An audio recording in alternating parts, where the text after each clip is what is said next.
continuons d'avancer et explorer Node.js un peu plus. Et donc, commençons maintenant un nouveau fichier JavaScript que je vais créer, que je vais appeler index.js. Donc, directement dans le dossier racine, je l'appelle index.js comme je viens de l'appeler. Une constante en fait. Const hello. Je vais appeler hello world. Voilà. Donc hello world a été traditionnellement utilisé lors du démarrage d'un nouveau langage de programmation. Et c'est un peu ce que nous faisons ici. D'accord, maintenant, je vais me connecter à la console. Donc je fais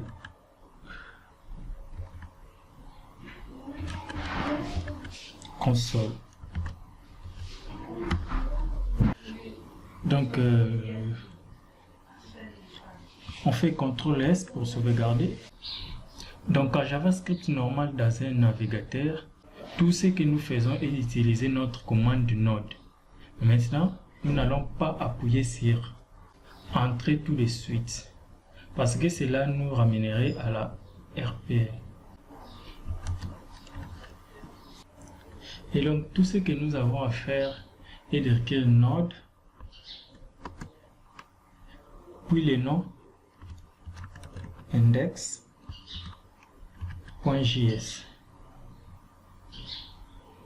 Appuyez sur Entrée. Et en effet, nous avons ici notre Hello World. Alors, félicitations, tu viens de courir votre tout premier script Node. Mais maintenant, ce n'est pas vraiment utile, n'est-ce pas? Alors, faisons quelque chose d'un peu plus avancé. Et rappelez-vous, comment j'ai dit de la première vidéo, qu'avec Node.js, nous pouvons faire toutes sortes de choses incroyables que nous ne pouvons pas faire avec JavaScript dans les navigateurs. Comme par exemple la lecture des fichiers à partir des systèmes de fichiers. Node.js est vraiment construit autour de ces concepts de modules où toutes sortes de fonctionnalités supplémentaires sont stockées dans un module. Et dans le cas de la lecture des fichiers qui se trouvent à l'intérieur du module FS. Alors comment ouvrir ces modules ou comment pouvons-nous les utiliser? Eh bien, donc on fait const fs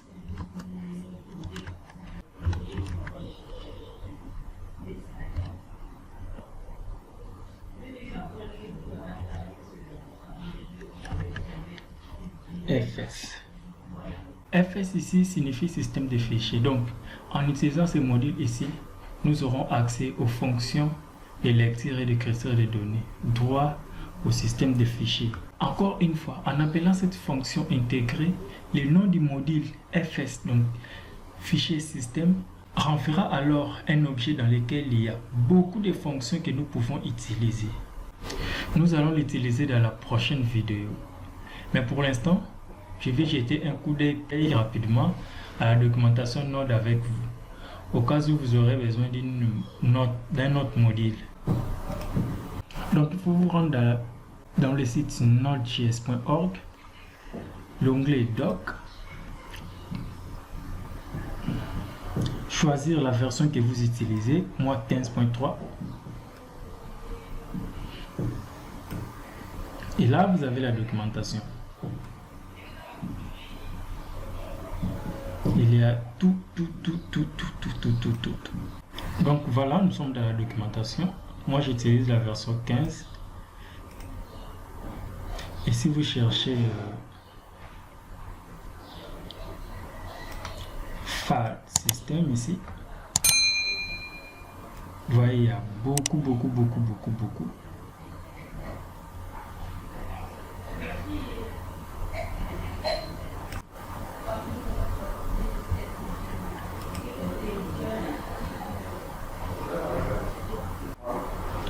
Donc, si vous cherchez quelque chose, rendez-vous dans la documentation.